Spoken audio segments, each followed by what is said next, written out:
Good afternoon, everyone. We are Team SafeLight. Thank you for coming and hearing our story today.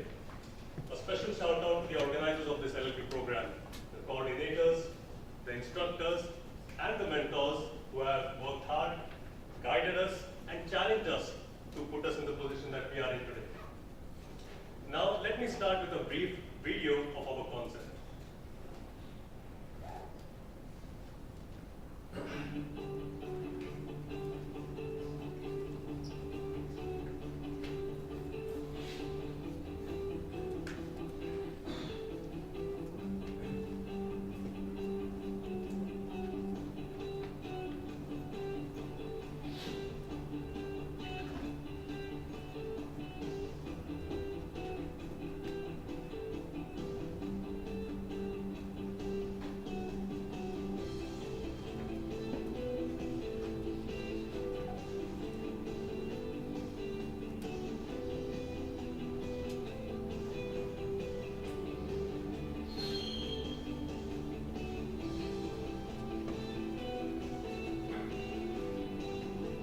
At SafeLight, we have developed just that. Using a novel LED-based technology, we have built systems that can disinfect surfaces using visible light. Yes, visible light. Light that is completely safe for humans. So, how does SafeLight work? SafeLight targets photosensitive compounds inside bacterial cells called porphyrins. Once excited by the right kind of light, the porphyrins trigger the production of reactive oxygen species that damage the cell and ultimately cause cell death. Other technologies like UV light can be used only in an episodic manner. This allows bacteria, which double their population in 20 minutes, to return to their original levels. With SafeLight, you can achieve continuous disinfection of bacteria, keeping their levels constantly low. Our research has shown that pathogens as dangerous as MRSA can be reduced by 90% in as little as 30 minutes. To our clients, we will provide a system solution. With our domain knowledge in microbiology, we will identify the surfaces that pose a high risk of spreading infection. Then, we will install light fixtures to illuminate these surfaces. They will be equipped with sensors to enable data collection and timers to control the illumination time. Finally, the collected data will be sent to a central server where it will be analyzed to enhance system performance. Each disinfection event will be recorded in a blockchain. New information will be fed into the system through the Internet of Things, and with predictive analytics, the system will evolve into an intelligent solution. SafeLight can be used to disinfect surfaces in hospitals, airplanes, public transport, and even in homes. So, what are you waiting for? Make your operations safe today using this award-winning technology.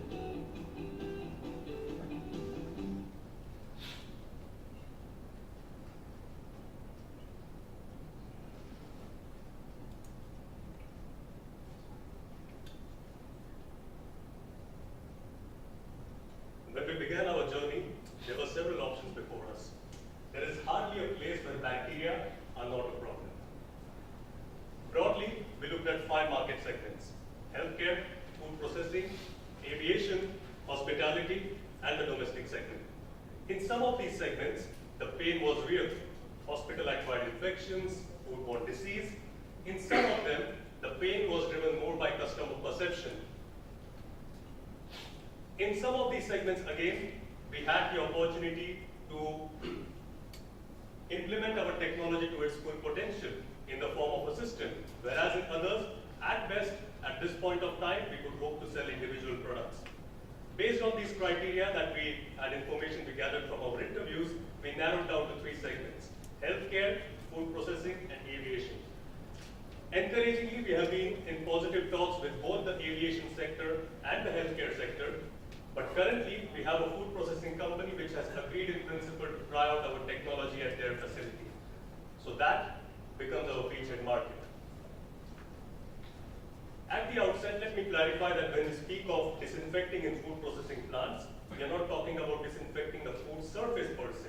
Rather, we are talking about disinfecting those surfaces which come in contact with the food directly or indirectly. At the start of this program, given our food technology background, we had a fair inkling of what might be the pain points that our food processing plants face and what values we could offer to them. However, after conducting 60 interviews and speaking to the plant personnel, we have been able to gain a deeper understanding of their pains and also refine our value proposition to them. Let me walk you through it. Most of all, a food processing plant needs to meet its production target. To be able to do so, it needs to have a clean processing environment. That said, there are also intangible jobs that it needs to do. Where a food processing plant faces a pain is that there is always a certain gap between the level of hygiene that actually exists in the plant and the level of hygiene that ideally should exist. And that often leads to unplanned stoppages and product wastage. There are also process-specific challenges, and root cause analysis is not always easy. Ideally, what a food processing plant would like is uninterrupted production, zero product wastage, and if at all it adopts a technology, a payback period of 3 years or less. And who would not like excellent PR? Where we can add value based on these criteria is by providing an additional layer of security, we can bridge the gap between the hygiene level that exists and what the hygiene level should ideally be. And that consequently can lead to a cleaner processing environment, fewer production stoppages, and by nipping the problem in the bud, preventive maintenance. As we just explained in the video, we will do this by developing a smart system. Now, speaking of a smart system, with data analytics, in addition to preventive maintenance, we can also provide predictive maintenance. We can also potentially reduce the cleaning time and resources that the food processing plant uses. And all this can indirectly lead to an enhanced consumer trust in the food brand. First of all, we have to demonstrate our proof of value to the beachhead. Now consider a food processing plant where there are critical hygiene areas. For these critical hygiene areas, we can develop products like illuminated toilet seats, wash basins, door handles, and shoe racks. Now, once we have developed these, we will partner with equipment manufacturers to produce these in bulk and patent them in the process. At the same time, we'll also start collecting data from our sensors on what is the frequency of light usage, how much energy they use, and so on. Now, a plant or a manufacturer which produces these parts for a food processing plant also produces them for pharmaceutical plants and hospitals, where again, hygiene is extremely important. Hence, through these manufacturers, we'll gain access to more food processing companies and other market segments. And this process continues. Each time we demonstrate our value to a market segment, through the manufacturers, we can gain access to other related market segments.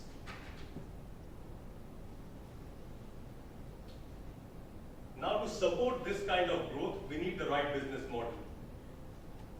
Our growth will be divided into two phases, broadly speaking. The first stage will be product-based growth, and the second stage will be system-based growth, which is when you'll see the full implementation of our technology in the form of a system.